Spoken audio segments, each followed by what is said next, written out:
ओम ज्ञानतिमिरन्धस्य ज्ञानाञ्जन शलाकया चक्षुरुन्मीलितं येन तस्मै श्रीगुरुवे नमः। गुरुवे गौरचन्द्राय राधिकाय तदालये कृष्णाय कृष्णभक्ताय तद्भक्ताय नमो नमः। श्रीकृष्णलीला कथनौ सुदाक्षमोदारे माधुर्य गुणैश्चयुक्तं वरं वरेण्यं पुरुषं महतं नारायणं त्वं शिरसा नमामि। वाञ्छाकल्पतरुभ्यश्च कृपा सिन्धुभ्य एव च पतितानां पावनेभ्यो वैष्णवेभ्यो नमो नमः।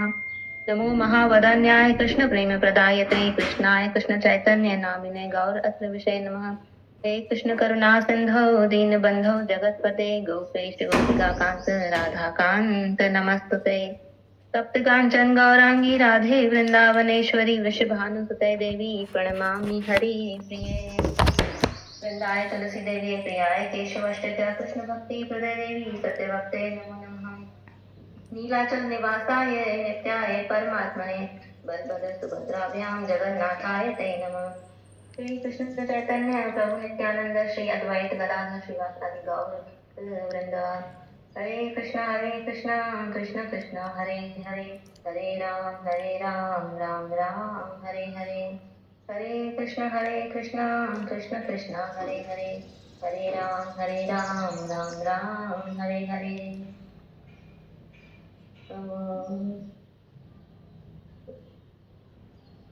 गोवर्धन धरम बदले गोपालन गोपरूपिणम गोकुल उत्सवम ईशानम गोविंद गोपिका प्रियम। पुरुषोत्तम मास की जय।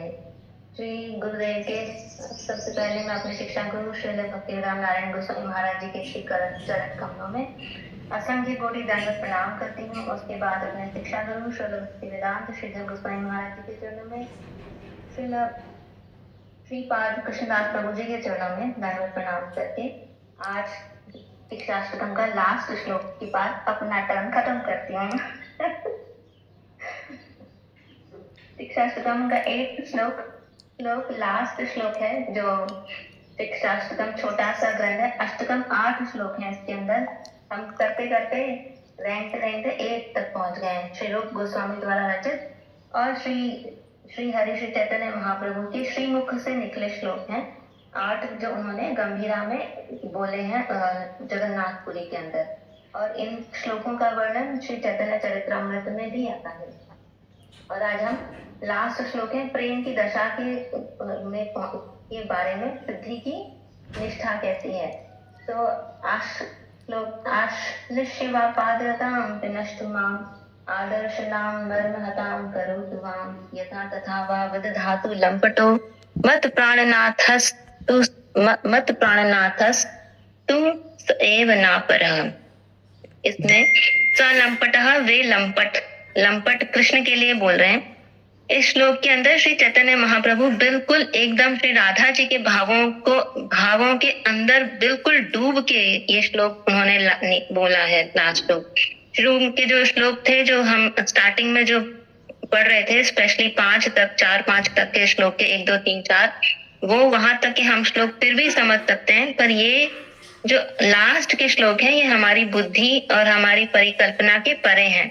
लेकिन फिर भी श्री चैतन्य महाप्रभु के मुख से निकले हैं और श्री रघुनाथ दास गोस्वामी जी की कृपा से ग्रंथ में कन्वर्ट हुए हैं। तो इसलिए हमें सौभाग्य है कि हम इनके बारे में थोड़ा थोड़ा जानने की कोशिश बुद्धिवश कर सकते हैं, बट हमारे लिए पॉसिबल नहीं है।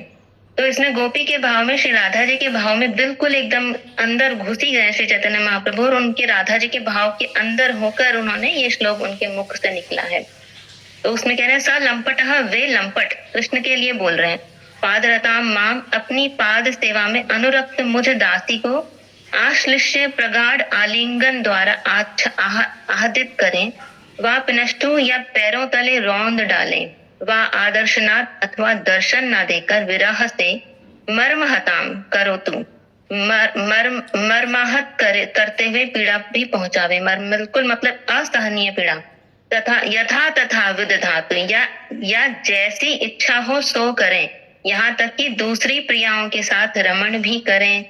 तू एव, फिर भी वही प्राणनाथ, मत प्राणनाथ, मेरे प्राणनाथ हैं, अपरः, न उनके अतिरिक्त दूसरा कोई नहीं है। ऐसा श्री चैतन्य महाप्रभु कह रहे हैं। वे लंपट वे कृष्ण लंपट अपनी सेवा में अनुरक्त मुझ दासी को प्रगाढ़ आलिंगन द्वारा आह्लादित करें या पैरों तले रौंद डालें अथवा अपना दर्शन न देकर मुझे मर्माहित पीड़ा प्रदान करें या उनकी जैसी भी इच्छा हो करें, यहाँ तक कि दूसरी प्रेमिकाओं के साथ मेरे सामने ही रमण करें, फिर भी वे ही मेरे प्राणनाथ हैं, उनके अतिरिक्त दूसरा कोई नहीं है। ऐसा श्री चैतन्य महाप्रभु जी कह रहे हैं, जो कि हम बद्ध जीवों के लिए सोचना और समझना बहुत मुश्किल है, क्योंकि जब हम प्रेम की बात करते हैं तो हमारे लिए प्रेम सिर्फ हमने जो देखा है वही होता है। तो उस प्रेम, जो हमारा सांसारिक प्रेम है, उसके अंदर कोई ना कोई रीजन होता है, या तो उसलिए वो प्रेम होता है। जैसे सबसे पवित्र प्रेम जो माना जाता है माँ और पुत्र का, लेकिन उसमें भी पुत्र अगर नालायक निकल आए तो माँ भी बहुत दिन तक उससे प्रेम नहीं करेगी, थोड़े दिन बाद बोलेगी, उस थोड़े दिन बाद चाहे दूसरा कोई पुत्र आगे से आके उन माँ की सेवा करे, वो उनका अपना जाया हुआ नहीं होगा, तो भी उसके प्रति प्रेम हो जाएगा, लेकिन जो अपना स्वपुत्र है उसके प्रति प्रेम नहीं होगा। क्योंकि संसार में जो भी प्रेम है वो किसी रीजन से है और रिटर्न में कुछ मिलने के लिए ही है। जब तक हमें रिटर्न में कुछ नहीं मिलेगा तब तक हम किसी से भी प्रेम हमारा उस लेवल का नहीं रहेगा जिस लेवल का हमारे इस शरीर में हो सकता है।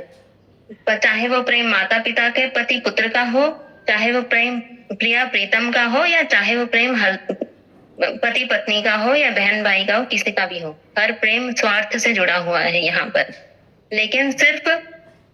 लेकिन यहाँ जो प्रेम की बात हो रही है वो स्व हेतु, उसमें अपना सेल्फलेस सर्विस है, जिसमें अपने बारे में नहीं सोचते, सिर्फ सामने वाले को कैसे सुख प्राप्त हो, यही इसके अंदर यही कामना करती है।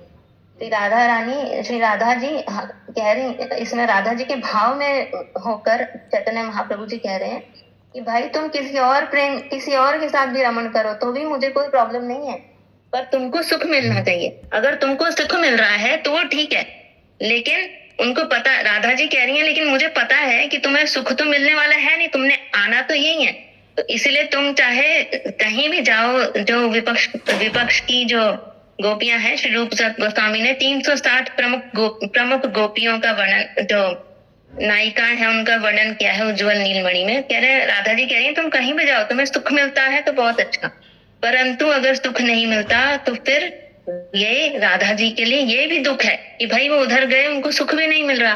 तो क्यों नहीं मिल रहा, उनको सुख मिलना चाहिए, ये दुख है, और इस दुख में भी प्रेम है।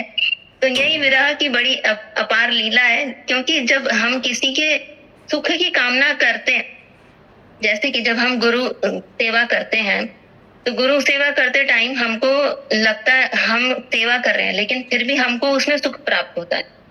हम अपने सुख के लिए नहीं कर रहे। जब माता पुत्र की सेवा कर रही है, वो अपने सुख के लिए नहीं करी, लेकिन सुख माता को प्राप्त हो रहा है, ये उसका बाई प्रोडक्ट है। क्यों? पर जब हम सेवा कर रहे हैं तो सेवा इसलिए नहीं करे कि हमको सुख प्राप्त हो, सेवा इसलिए कर रहे हैं कि पुत्र को, स्पेशली हम गुरु सेवा जब करते हैं तो गुरु को सुख प्राप्त हो, लेकिन हमको सुख रिटर्न में मिलता है, वो बाई प्रोडक्ट है। और ऐसा ही यही सच्चा प्रेम है जब हम हमारे गुरु के प्रति या फिर श्री राधा रानी गोपियों के प्रति, वो तो बहुत ही मुश्किल है, लेकिन राधा का गोपियों का जो प्रेम कृष्ण के प्रति है वो यही है कि वो उनकी सेवा कर रहे हैं। सेवा में आप अपने बारे में नहीं सोच रहे, अपना तो चाहे जो भी हो जाए। जैसे कृष्ण राधा जी को छोड़ के जब मथुरा चले गए थे, तब वो कृष्ण क्योंकि बस ये आश्वासन देके गए थे कि मैं आऊंगा, और इसलिए ही सिर्फ प्राण धारण करके श्री राधा रानी वहां पर बैठी थी। वरना जब रामायण में जब राम जी गए, जब रामायण में राम जी छोड़ के गए थे अयोध्या को, तो उनके पिता जो थे, उनके पिताजी दशरथ जी ज्यादा दिन तक, 10 दिन के बाद वो 10 दिन तक ही प्राण धारण कर पाए। उनका प्रेम उस अग्नि को सहन नहीं कर पाता, जैसे आमतौर पे संसार में भी देखा जाता है कि लोग प्रेम में इतना पागल हो जाते हैं कि आत्महत्या की कर लेते हैं। लेकिन ये उस प्रेम के परे है।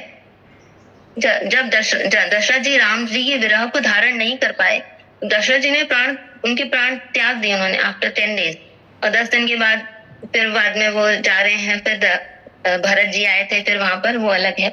लेकिन फिर भी श्री राधा रानी जो है उन्होंने प्राण धारण करके रखे, और उनके अंदर की ज्वाला कहते हैं इतनी उनकी विरह की ज्वाला इतनी थी अगर उसकी एक बूंद यमुना जी में गिर जाए तो उसके जीव जंतु मर जाए और प्रलय आ जाए, इतनी उनके अंदर विरह की ज्वाला राधा जी के हृदय में थी। लेकिन फिर भी उन्होंने प्राण धारण करे, क्योंकि कृष्ण सुख के लिए, कि भाई जब वो वापस आएंगे तो उनको राधा मिलेंगी नहीं तो उनको कितना दुख होगा। तो बस उनका सुख दे सोच कर, सिर्फ कि वो हमारे कृष्ण को दुख ना हो, उनको सुख पहुंचाने के लिए इतने दिन तक राधा रानी विरह में वहां पर कृष्ण के लिए ही प्राण धारण करके रही थी। ऐसे ही जब यशोदा मैया और नंद बाबा भी जो थे, वो भी कृष्ण के सुख के लिए ही थे। वो भी इसी सुख में, इसी में विरह में, ऐसे ही विरह में थे कि मेरा कृष्ण वहां उठेगा तो उसको उठने के बाद कौन माखन देगा, कौन उसको पूछेगा, उसको वहां कोई पूछता होगा कि नहीं पूछता होगा।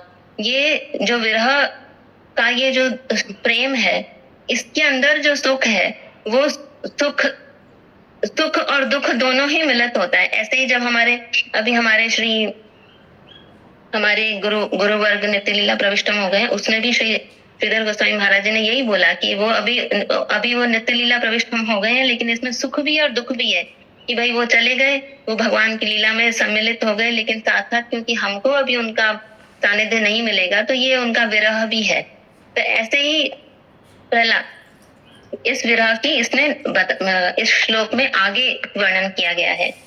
तो कहते हैं कि श्रीमद् भागवत में प्रहलाद महाराज ने कहा कि जैसे चुंबक होता है, चुंबक लोहे के पास आ जाता है, क्योंकि चुंबक का स्वभाव है, लोहे का स्वभाव है कि वो चुंबक के प्रति अट्रैक्ट होता है। लेकिन अगर उसके ऊपर जंक लगाओ तो वो अट्रैक्ट नहीं होगा। ऐसे ही हम जो जीव हैं, हम लोगों के ऊपर तो भैया लोभ लोभ मत्सर जितने भी जंक का पहाड़ इकट्ठा हुआ है, हम उसके नीचे चींटी की तरह दबा रहे हैं। तो हम तो फिर भी मैं सोचते हैं लकी है कि हमारा शायद थोड़ा 1 लेयर ऑफ रस्ट हट गया है, तो हम थोड़ा चेष्टा कर रहे हैं आगे बढ़ने की। लेकिन हम तो देखते हैं इस देश में हो चाहे अपने देश में, इंडिया में भी कितने लोग हमने देखे हैं, कितने सारे ही ऐसे हैं, मुश्किल से कोई कमल में कीचड़ में 1-2 ही हैं तो सोचते भी हैं कि हम भगवान के बारे में कुछ सोचें। तो क्योंकि जीवों के ऊपर ये सारा जो माया का पहाड़ जो जमा पड़ा है, इसीलिए वो कृष्ण के प्रति नहीं हो पा रहा। लेकिन जब अब उसकी अंतरात्मा निर्मल हो जाएगी तो वो स्वतः कृष्ण के प्रति खींचा चला जाएगा। ऐसे ही प्रहलाद महाराज जी कह रहे हैं। उसी प्रकार जैसे कि लोहा चुंबक के पास स्वतः खींचा जाता है, वैसे ही संसार में अलग होकर उनकी ओर बरबस खिंच जाता है जीव भी। और स्वयं कृष्ण ने ऐसा ही कहा कि कृष्ण गोपियों की कहले मेरी गोपियों तुम मेरी बड़ी प्यारी हो। जब गोपी गीत, जब बंसी बट में कृष्ण ने बंसी बजाई, तो कृष्ण ने जब बंसी बजाई तो बंसी बजाने के बाद सारी गोपियों को अपना अपना नाम सुनाई दे रहा था। तो अपने अपने नाम में सारी गोपियां वहां पर चली आई। जब गोपियां वहां पर गई तो गोपियों को कृष्ण कह रहे हैं, अरे तुम क्यों आई हो यहाँ पर? क्या घर में सब ठीक ठाक तो है? यहाँ पर आने का क्या प्रयोजन है इतनी रात को? गोपियों को ऐसे बोल के एम्बैरेस कर रहे हैं। गोपियां कह रही हैं कि अच्छा खुद तो बुलाया, बांसुरी बजाई, सबको अपना अपना नाम सुनाई दिया, खुद तुमने बुलाया, ऐसे गोपियां सोच रही हैं। तो कह रहे हैं सब घर में ठीक ठाक तो है, तुमको अपने भाई बंधुओं अपने पति को छोड़कर इस वक्त यहाँ नहीं आना चाहिए, गलत बात है। आर्य नारी का ऐसा नहीं होना चाहिए, ऐसा लक्षण गलत है ये। तो गोपियां कह रही हैं कि अच्छा तुम ये बताओ कि जब अपना पति हो, जब पति हो और साथ में बच्चा हो, घर बार हो और गुरु हो, तो पहले किसकी सेवा करनी चाहिए? तो कृष्ण कह रहे हैं गुरु की। तो कह रहे हैं तुम हमारे गुरु समान ही हो, तुम हमें इतना बड़ा ज्ञान दे रहे हो कि घर छोड़ के नहीं आना चाहिए, तो तुम गुरु समान ही हो, तो इसीलिए हम यहाँ पर आए हैं, क्योंकि तुम हमें ज्ञान दे रहे हो, गुरु समान हो। तो कृष्ण एकदम निरुत्तर हो गए। उन्होंने बोला अच्छा सही बोल रही है। तो फिर ऐसे करके कृष्ण ने फिर वहां पर उनका बहुत कॉन्वर्सेशन है, फिर वहां पर उन्होंने रास किया। रास करने के बाद कृष्ण हर एक गोपियों, सहस्त्र गोपियों के साथ साथ रास कर रहे हैं, राधा जी के साथ भी रास कर रहे हैं। जब सबके साथ रास करते करते गोपियों को सबको लगा कि ये तो मेरे साथ ही हैं, ये तो मेरे साथ ही हैं, और राधा जी को पता है कि कृष्ण मेरे साथ हैं। तो गोपियों का मान को वर्धन करने के लिए कृष्ण वहां से अंतर ध्यान हो गए और राधा जी के साथ रास करने लगे। जब राधा जी के साथ रास, तो राधा जी को थोड़ा सा मान हो गया। तो अब जब राधा जी को मान हुआ तो कृष्ण ने राधा जी के मान को भी बढ़ाने के लिए फिर कृष्ण वहां से भी अंतर ध्यान होकर थोड़ी देर राधा जी को ऊपर अपने कंधे पे बैठाया, फिर अंतर ध्यान हो गए। तो जब राधा जी जब मान करती हैं तो राधा जी का मान भी कृष्ण को सुख देने के लिए ही होता है। राधा जी का मान को हम दुनिया के हमारे मान से कंपेयर नहीं कर सकते। जैसे हम अपनी मैरिड लाइफ में हर दूसरे दिन मान कर लेते हैं, गुस्सा कर लेते हैं, वो राधा जी के कंपेयर नहीं हो सकता। राधा जी की अगर हम मान की कथाएं सुनेंगे तो हम सोचेंगे अरे पर उन मान में भी यही होता है कि इनमें कृष्ण को कैसे प्रेम, कृष्ण को कैसे आनंद मिले। तो जब राधा जी को, तो जब वहां से अंतर ध्यान हो गए कृष्ण, तब सब गोपियों ने गोपी गीत गाया था जो हमने लर्न कराया।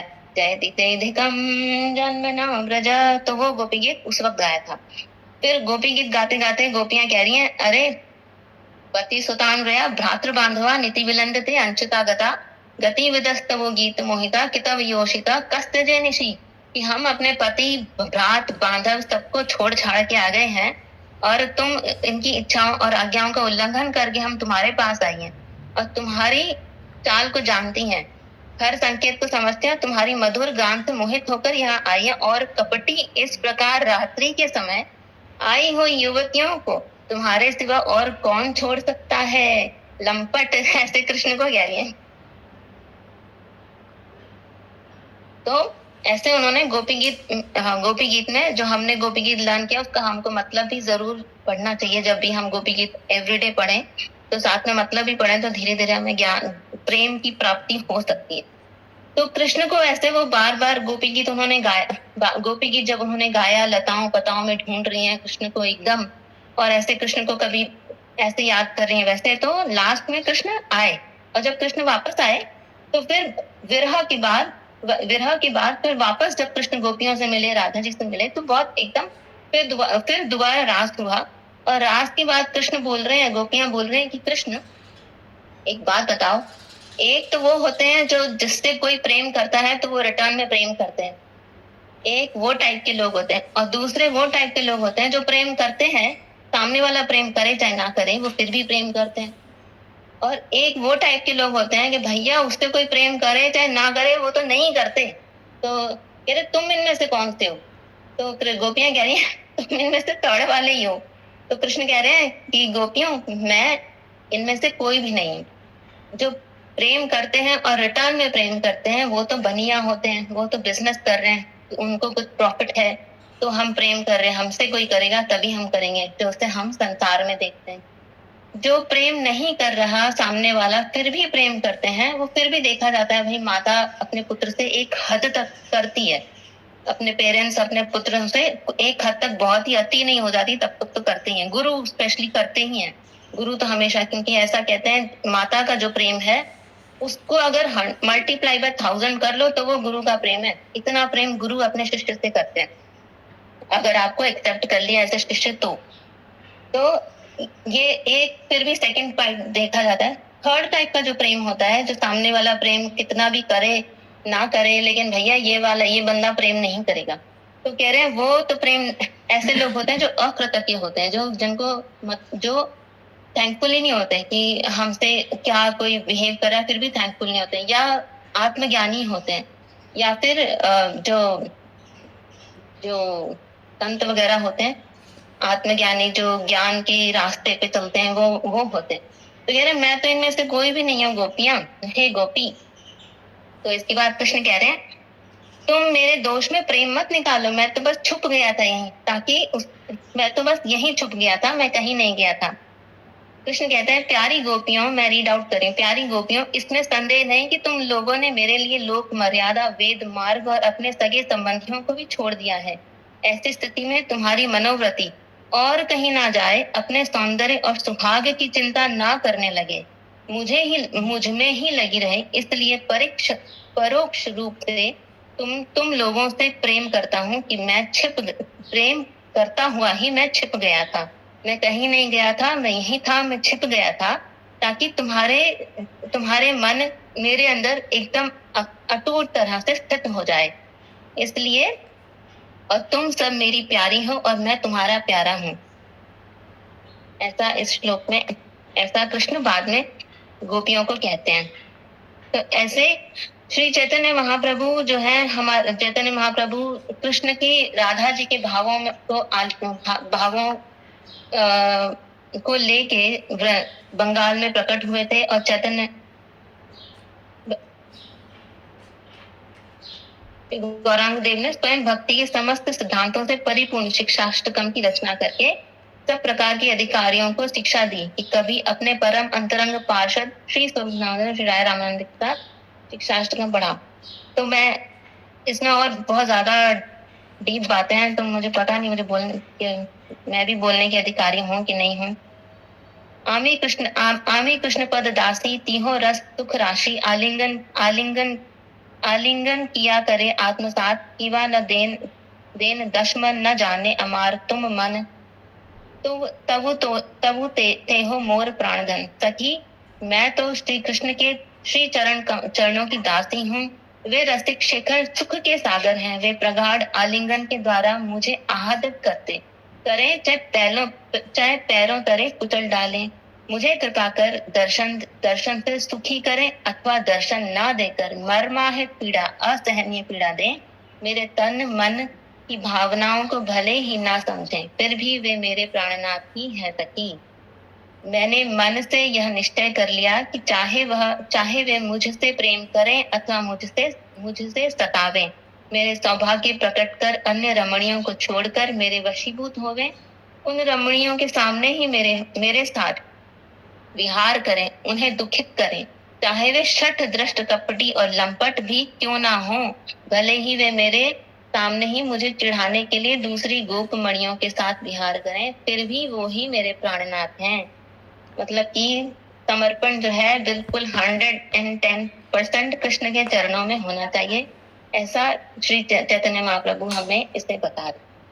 और इसने इसकी लास्ट में व्याख्या भी लिखी है कि जो इसको पढ़ेगा उसको भगवान के श्री चरणों में गोपी प्रेम की श्री चरण कमलों में मधु आस्वादन लोक से मुक्त होकर मुरारी प्रेम सरोवर में उसको जरूर भगवान का प्रेम प्राप्त होगा। इसलिए शिक्षाष्टकम का हर रोज पाठ करना चाहिए। इसके 8 श्लोकों का हमें करते करते जहां तक हो सके इनके मतलब को भी विचार में लाना चाहिए। सेम फॉर द गोपी गीत।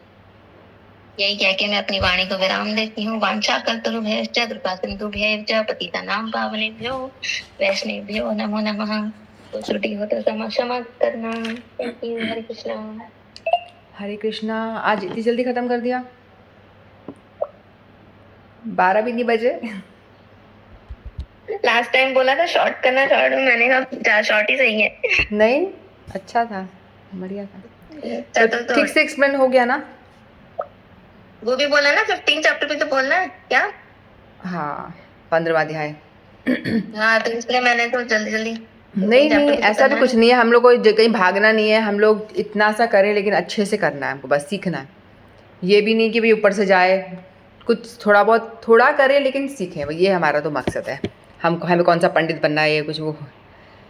ठीक है, बहुत अच्छा सेशन रहा। बहुत बहुत धन्यवाद आपका। हंसा जी आप बोलोगे? 15वां अध्याय मूल पाठ करोगे आप? हाँ, कर लूंगी। रेडी हो? नहीं हो तो रेडी तो मेरे पास गीता लेके बैठी हूँ मैं। जो भी रेडी हो निकालना तो पड़ेगा थोड़ा सा। हाँ मतलब हाँ ठीक है, ओके।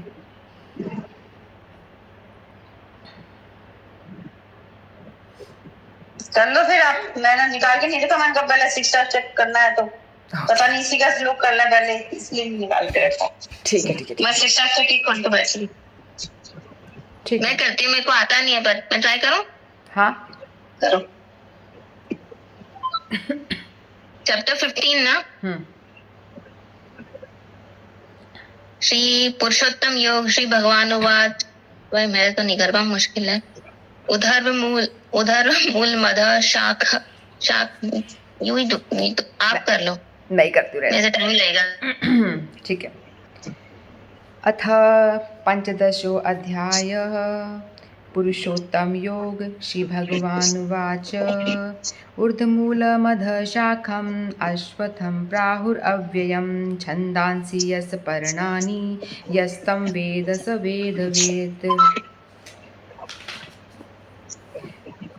अथश्च चोर्ध्वं प्रसृतास्तस्य शाखा गुणप्रवृद्धा विषयप्रबाला अध्यस्य मूल्यान्यनुसन्ततानि कर्मानुबन्धीनि मनुष्यलोके